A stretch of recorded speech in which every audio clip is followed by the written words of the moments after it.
เขาสองเว้ากันเมื่อบุญสงกรานต์ปีใหม่เคยให้สัญญาต่อกันทุกอันนี้นิรันดร์บอกห่างไปวันนี้นั่งไปเข้าสู่วิวาเหมือนผมลิขิตที่นึกให้เฮาห่างไกลสุขเถิดดวงใจได้ดีสุขดีเถิดนาให้คนต้อยต่ำและกำด้อยวาสนา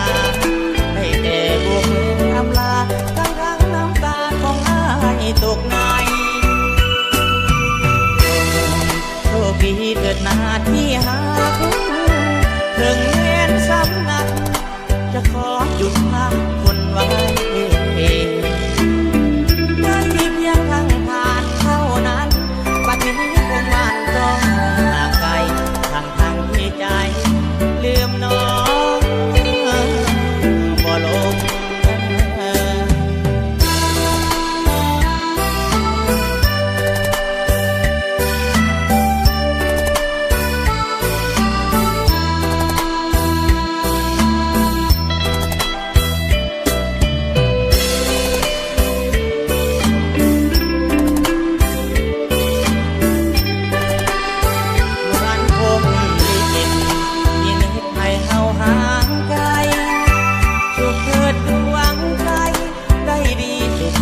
ถิดนาให้คนต้อยต่ำและกำด้อยวาสนา